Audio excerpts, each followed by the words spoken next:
Assalamualaikum warahmatullahi wabarakatuh. Saya Laili Rahmawati dari kelompok 8. Di sini saya akan menjelaskan mengenai listrik statis. Nah, apa sih listrik statis itu? Listrik statis adalah suatu gejala yang ditimbulkan oleh perbedaan muatan yang dimiliki oleh suatu benda. Nah, selanjutnya saya akan menjelaskan mengenai muatan listrik.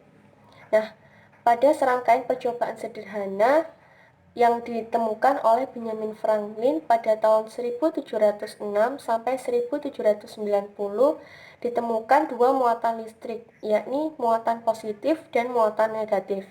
Nah, muatan positif diidentifikasi sebagai proton, sedangkan muatan negatif diidentifikasi sebagai elektron.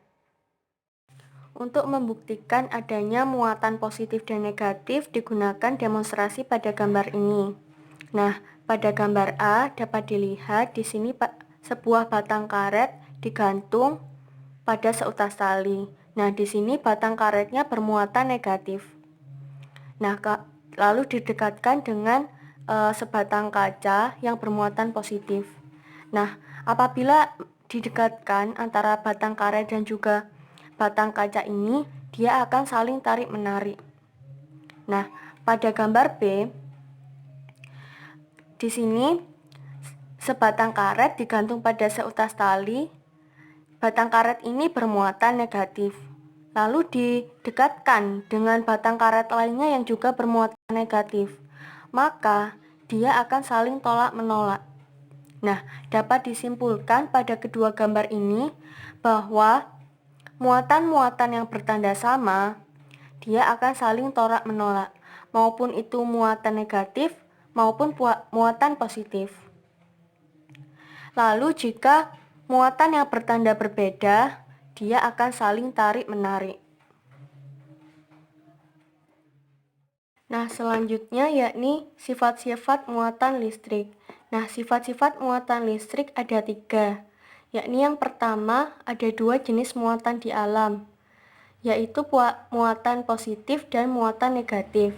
Nah, muatan dengan tanda yang berbeda, maka ia akan saling tarik-menarik.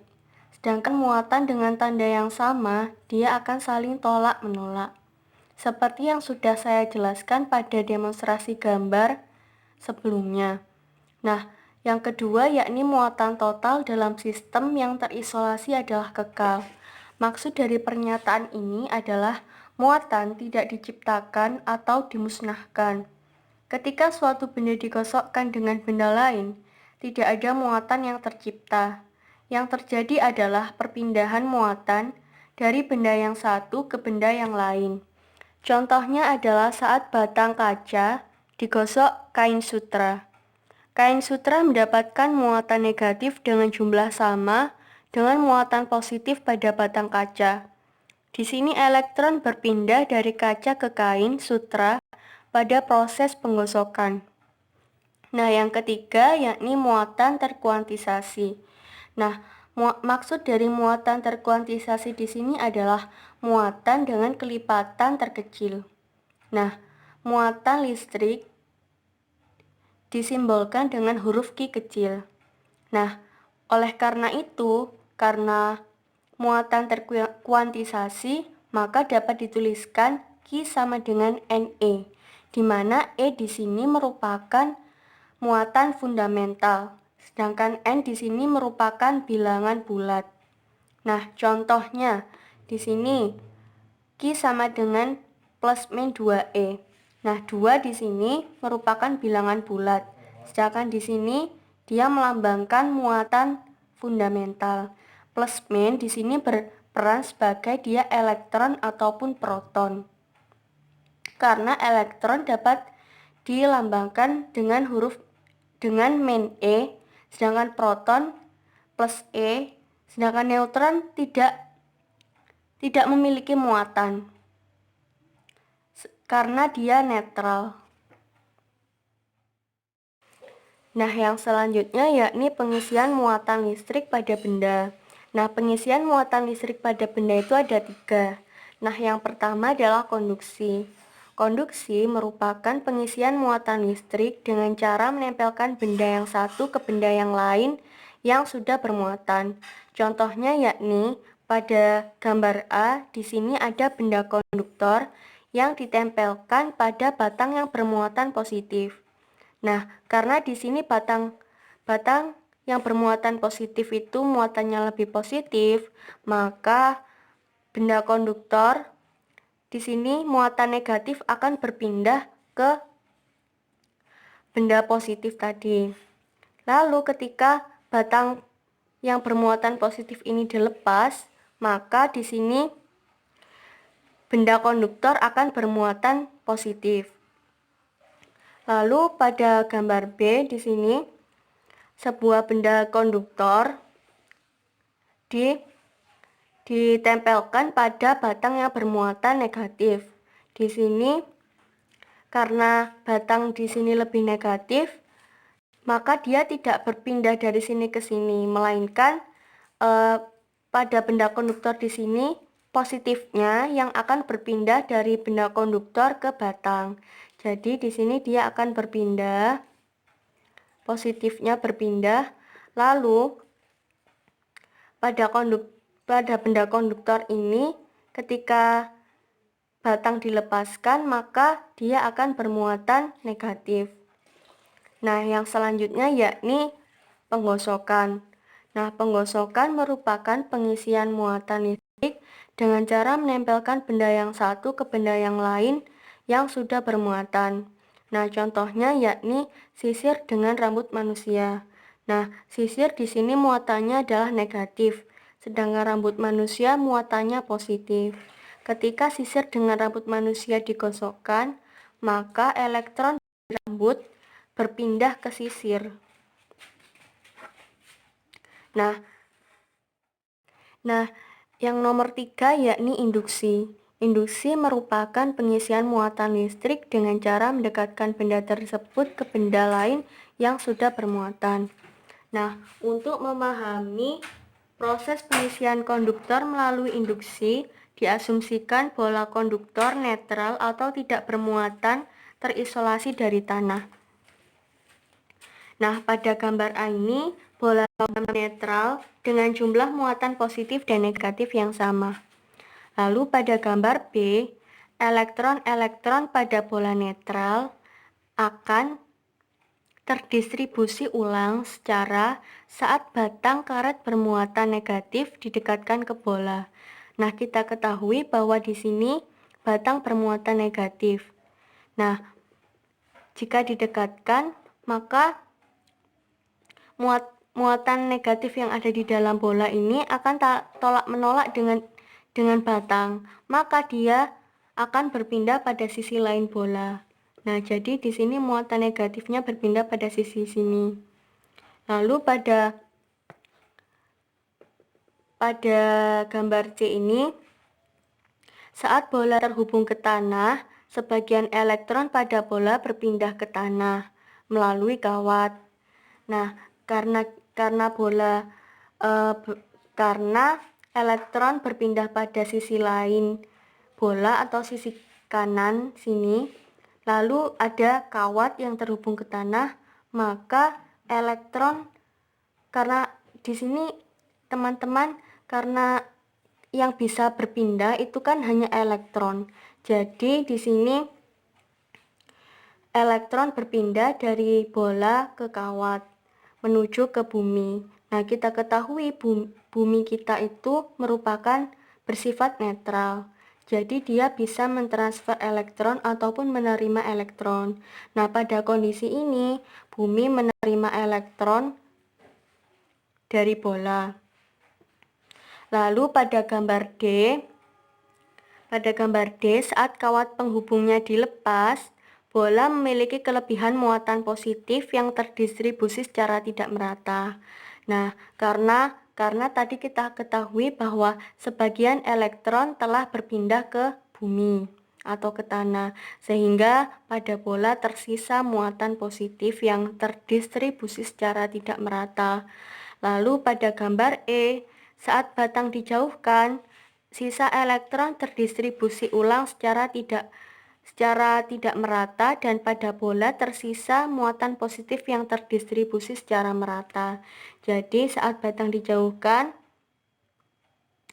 lalu muatan positifnya terdistribusi secara merata. Baiklah, selanjutnya saya akan menjelaskan mengenai tiket nomor 1 sampai nomor 3. Nah, pada nomor 1 di sini soalnya 3 muatan diatur sebagaimana sedemikian rupa seperti pada gambar. Nah, tentukan besar gaya listrik dan B arah dari gaya listrik pada partikel asalnya. Nah, diketahui di sini kita ini adalah Q1, ini Q2, dan ini Q3. Nah, kita ibaratkan di sini Q1 sama dengan A, Q2 sama dengan B, dan Q3 sama dengan C. Nah, sehingga di sini diketahui Qa sama dengan 5 nanocoulomb. Qb sama dengan 6 nanocoulomb. Dan Qc sama dengan min 3 nanocoulomb. Nah, karena satuan dari muatan listrik adalah coulomb, maka kita harus mengubahnya terlebih dahulu menjadi coulomb. Nah, ini akan menjadi 5 kali 10 pangkat min 9, 6 kali 10 pangkat min 9, dan min 3 kali 10 pangkat min 9.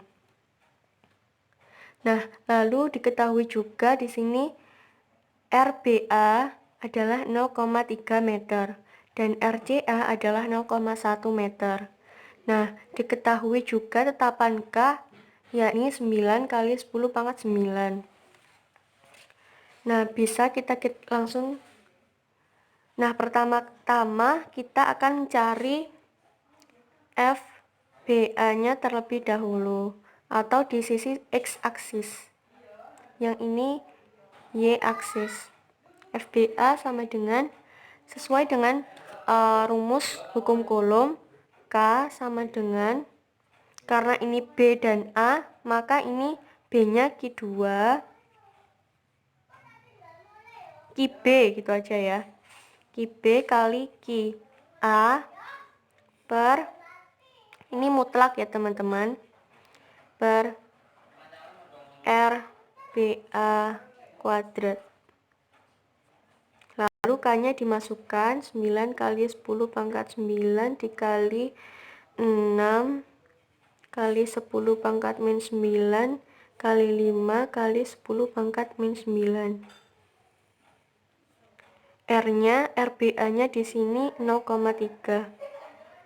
Dikuadratkan. Nah, jika dihitung, ini menghasilkan 270 kali 10 pangkat min 9. 0,3 kuadrat sama dengan 0,09 sama dengan 3 kali 10 pangkat min 6. Nah, ini hasil dari FBA. Nah, untuk arah FBA sendiri ini, karena dia di X-aksis, dia kan muatannya positif dengan positif. Maka di sini dia muatan A menolak B, sehingga dia akan ke kiri. Arahnya dia akan ke kiri. Nah, dia akan ke kiri. Karena dia tolak menolak muatan A tolak menolak dengan terhadap muatan B, sehingga dia akan ke kiri. Ke kiri. Nah, selanjutnya adalah mencari FCA atau Y-aksisnya. Menggunakan rumus yang sama, di sini QC kali QA per RCA kuadrat. K-nya kita masukkan. QC diketahui min 3 kali 10 pangkat min 9. Nah, di sini karena harga mutlak dia menjadi positif. 3 kali 10 pangkat min 9 dikali 5 kali 10 pangkat min 9. Di sini RCA-nya diketahui 0,1 dikuadratkan sama dengan 135 dikali 10 pangkat min 9. 0,1 kuadrat sama dengan 0,01. Ini menghasilkan 13,5 kali 10 pangkat min 6. Nah, dia kan Y-aksis. Nah, muatan A tarik-menarik dengan muatan C, sehingga dia akan ke bawah, arahnya akan ke bawah.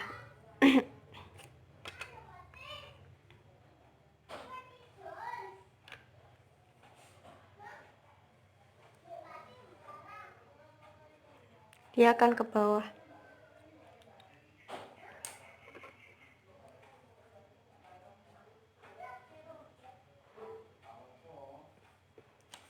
Nah, lalu kita akan menentukan resultan dari kedua gaya listrik ini. Nah, karena pada gaya listrik ini mematuhi aturan vektor, maka dia menggunakan rumus vektor, yakni F BA I plus F CA J. Nah, di sini dia menjadi negatif 3 kali 10 pangkat min 6 ditambah min 13,5 kali 10 pangkat min 6. Lalu sama dengan, nah ini di akar lalu dikuadratkan. Akar FBA kuadrat plus FCA kuadrat. Nah, FBA kuadrat ini min 3 kali 10 pangkat min 6 kuadrat plus min 13,5 kali 10 pangkat min 6 kuadrat. Ini menghasilkan 9 kali 10 pangkat min 12 ditambah 182,25 kali 10 pangkat min 12. Nah, karena pangkatnya sama, ini bisa kita tambahkan 9 plus 182,25 kali 10 pangkat min 12. Nah, hasilnya adalah 191,25 kali 10 pangkat min 12. Hasil dari akar ini adalah 13,82 kali 10 pangkat min 6 Newton. Nah, selanjutnya adalah poin yang B, yakni menentukan arahnya. Nah, arahnya kan sudah diketahui, ke bawah dan ke kiri. Nah, ini bisa ditarik garis menjadi sudut, untuk mencari theta. Jadi, poin B di sini kita akan mencari tetanya terlebih dahulu. Nah, di sini menggunakan rumus tan theta. Nah, karena di sini dia adalah FCA. Nah, dia di sini FCA, yang di sini FBA. Maka rumusnya adalah tan theta sama dengan FCA per FBA. FCA per FBA sama dengan, di sini kita masukkan 13,5 kali 10 pangkat min 6 per 3 kali 10 pangkat min 6. Lalu tan theta sama dengan 4,5. Lalu theta sama dengan anti tangen dari 4,5 sama dengan 77,47 atau setara dengan 77,5 derajat. Nah, jadi diketahui ini tetanya 77,5 derajat.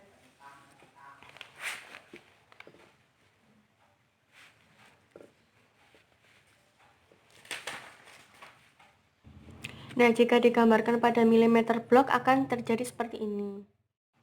Nah, ini adalah merupakan FCA yang sebesar 13,5 kali 10 pangkat min 6. Nah, yang bagian sini adalah FBA 3 kali 10 pangkat min 6. Nah, lalu dapat kita tarik garis putus-putus dari sini dan di sini juga. Nah, lalu kita tarik garis dari ujung sini sampai ujung sini.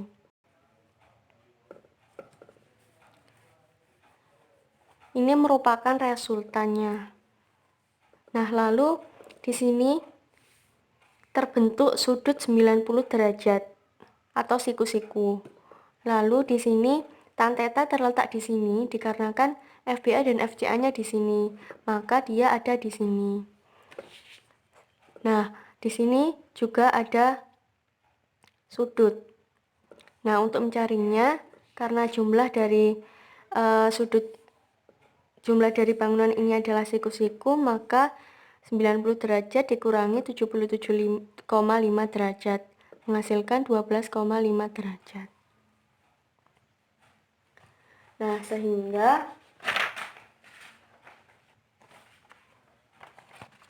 sehingga arah gaya listrik partikel berada di 77,5 derajat terhadap sumbu X negatif dan 12,5 derajat terhadap sumbu Y negatif.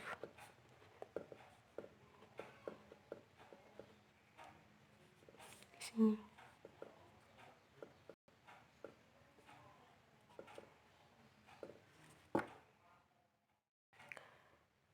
Selanjutnya adalah soal nomor 2.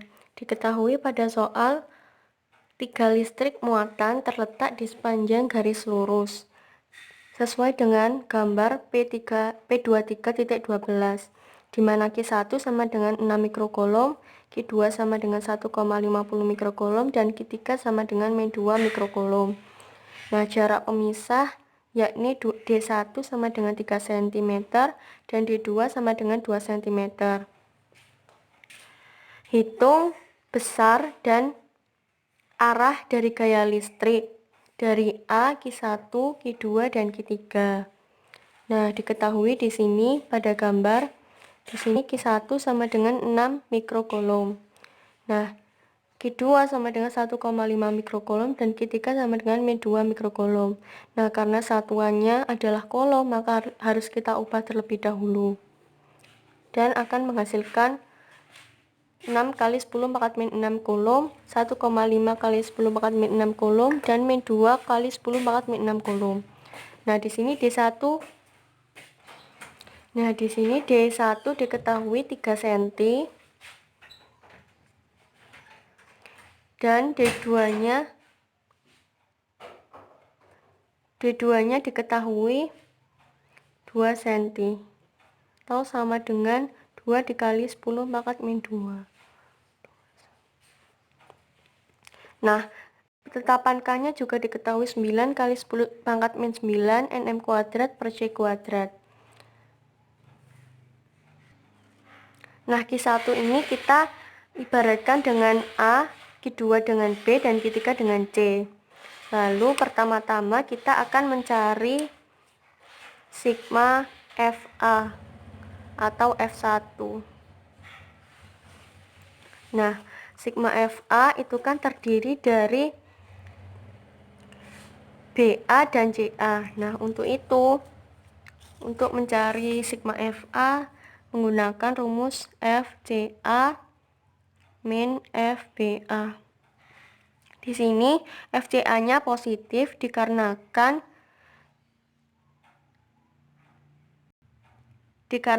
A tarik-menarik dengan C, maka dia akan ke kanan. Nah, untuk FBA-nya dia negatif, dia dikarenakan muatan A bertolakan terhadap muatan B sehingga dia akan ke kiri. Nah, langsung saja kita masukkan di sini K, C sama dengan Q3, berarti ini Q3 dalam mutlak dikali Q1 per, dikarenakan ini C hingga A, maka untuk jaraknya kita menggunakan D1 plus D2 dikuadratkan. Lalu dikurangi K, B-nya Q2, A-nya Q1 per, karena BA hanya D1 saja.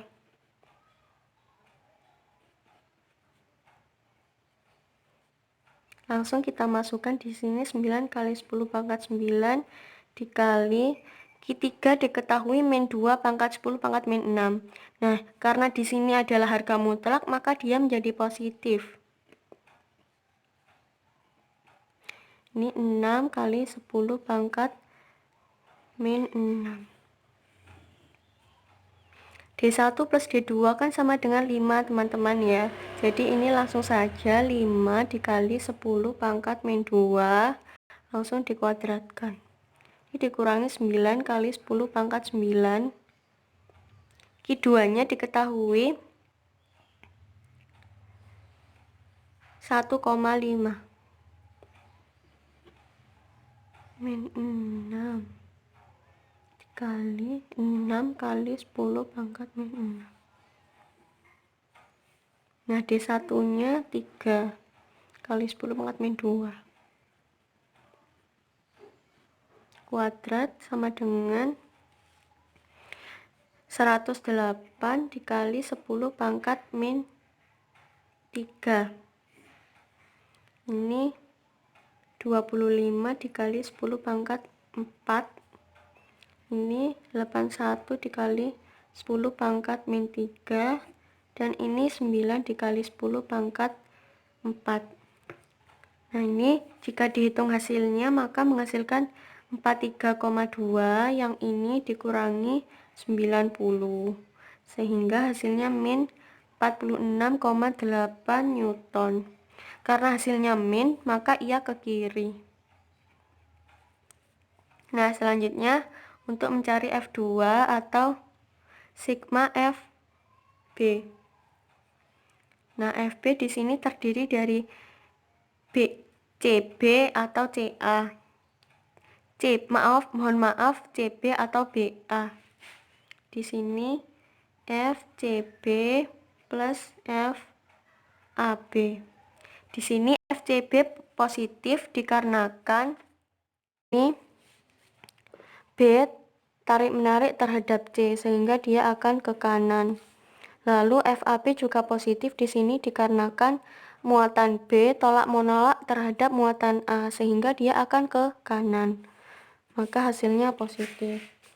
Di sini FCB kita masukkan K sama dengan Q3 kali Q2 per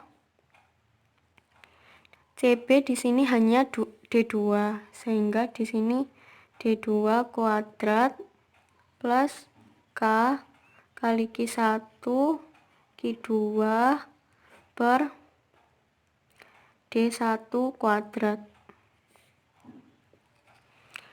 Langsung saja dimasukkan 9 kali 10 pangkat 9 kali Q3 nya ini min 2 menjadi 2 dikarenakan mutlak.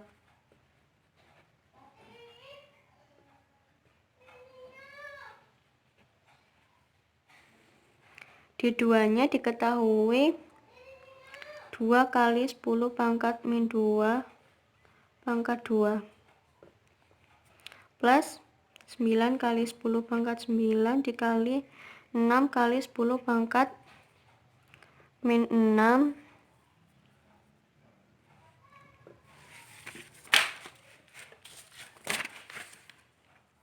dikali 1,5 kali 10 pangkat min 6. Ini menjadi ini D1 nya 3 kali 10 pangkat min 2 dikuadratkan. Nah hasilnya dari ini yakni 27 kali 10 pangkat min 3 per 4 kali 10 pangkat 4 ditambah 81 kali 10 pangkat min 3 per 9 kali 10 pangkat 4. Nah hasilnya yakni jika dihitung 90 ditambah 67,5 sama dengan 157,5 Newton. Nah karena hasilnya positif maka dia ke kanan.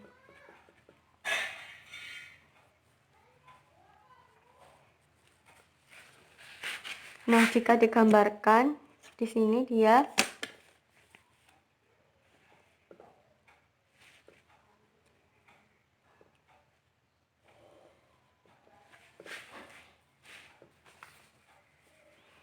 ini di sini A,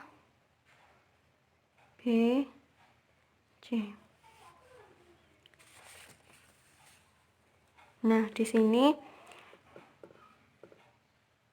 FCA-nya dia ke positif, berarti dia ke kanan. Sini dia ke kanan.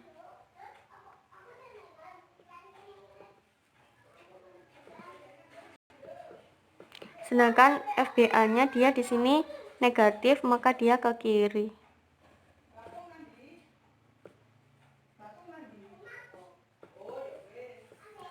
Nah, sedangkan yang di sini dia bisa digambarkan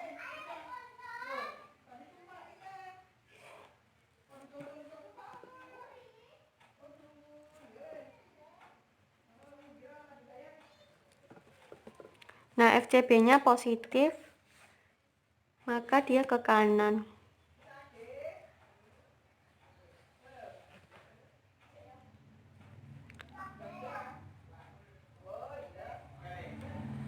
Di sini FAB-nya dia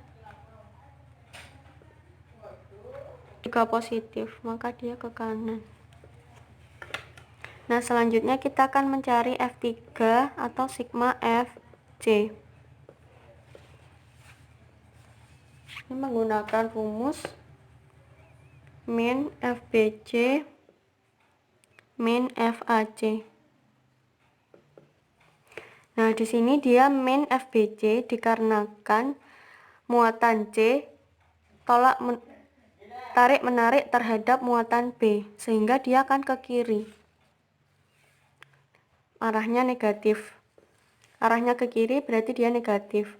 Nah, FAC-nya dia negatif, muatan C akan tarik menarik terhadap muatan A, maka dia akan ke kiri juga, maka hasilnya juga negatif. Langsung kita masukkan di sini K Q2 per Q3 per, karena BC di sini adalah D2, maka di sini dia dikuadratkan. Langsung ini K, ini Q1, yang C itu Q3. Nah, AC di sini ditambahkan ya, D1 dan D2.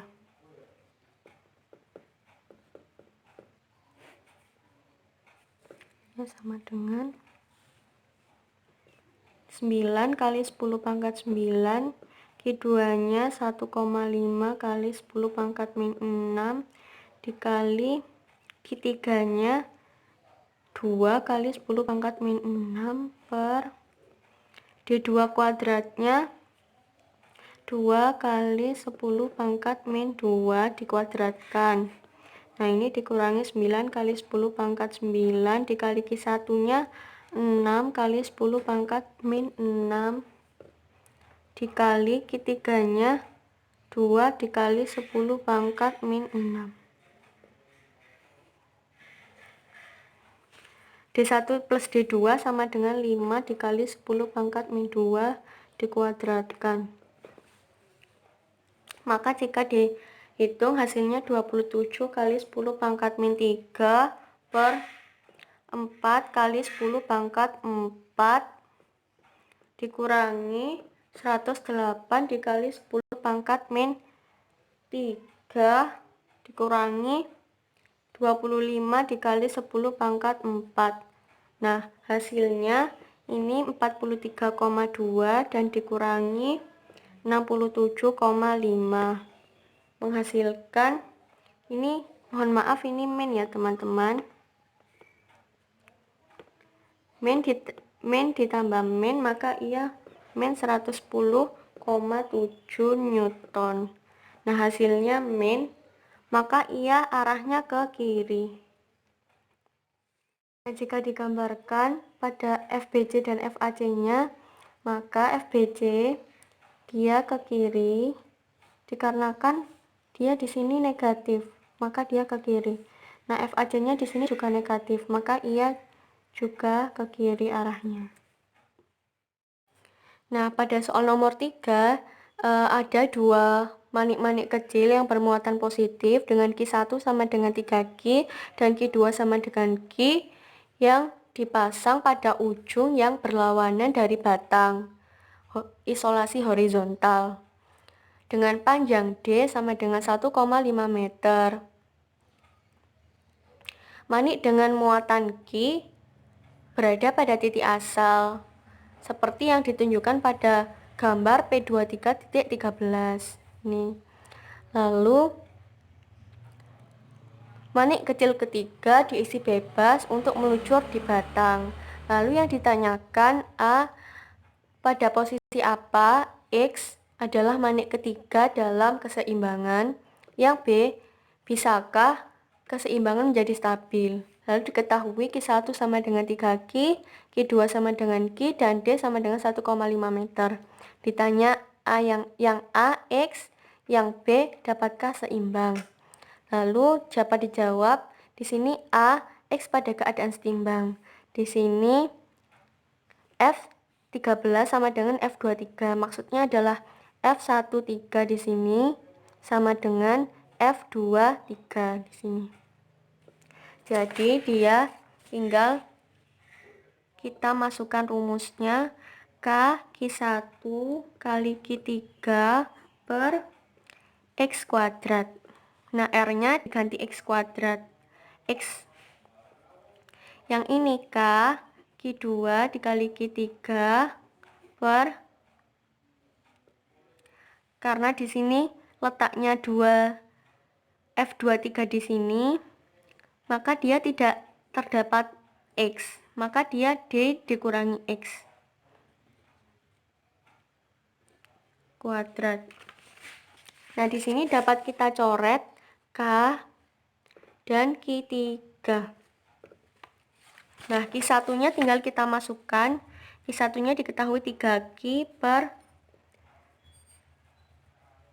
X kuadrat sama dengan Q. Q2-nya itu diketahui Q, lalu ini D min X kuadrat. Nah, agar Q-nya bisa dicoret,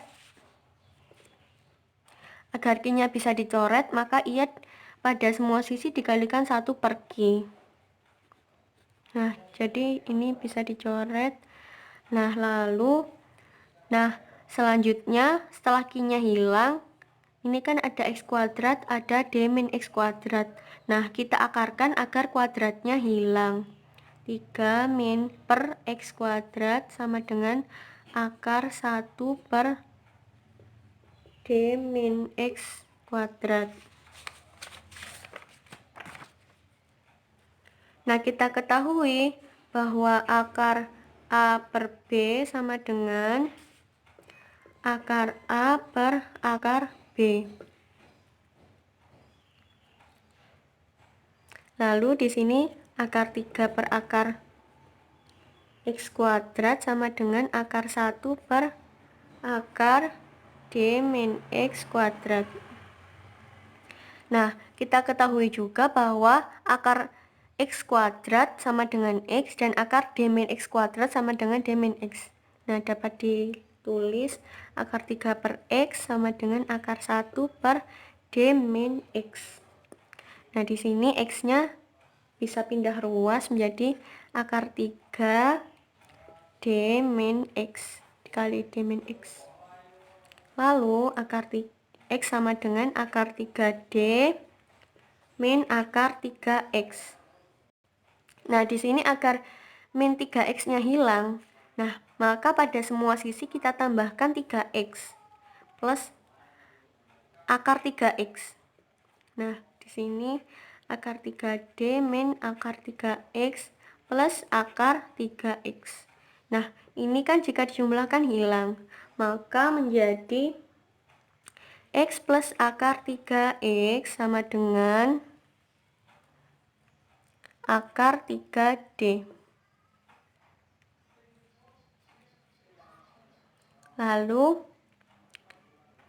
X ini kita kalikan sekawan dengan 1 plus akar 3. 1 plus akar 3 sama dengan akar 3D per 1 plus akar 3. Agar kita mendapatkan hasilnya, kita kalikan sekawan. Nah, ini bisa dicoret.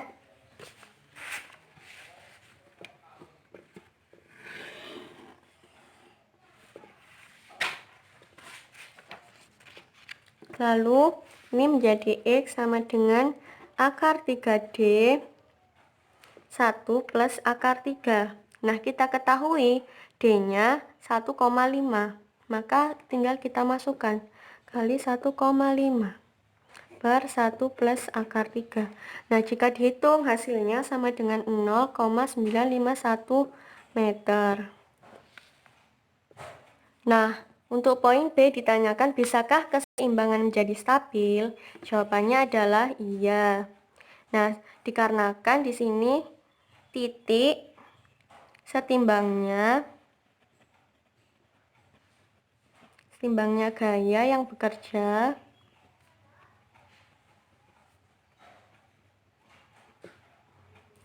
yang diberikan antara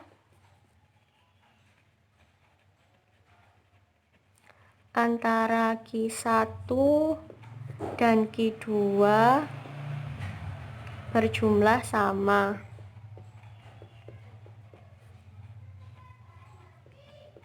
Pada titik sejauh X.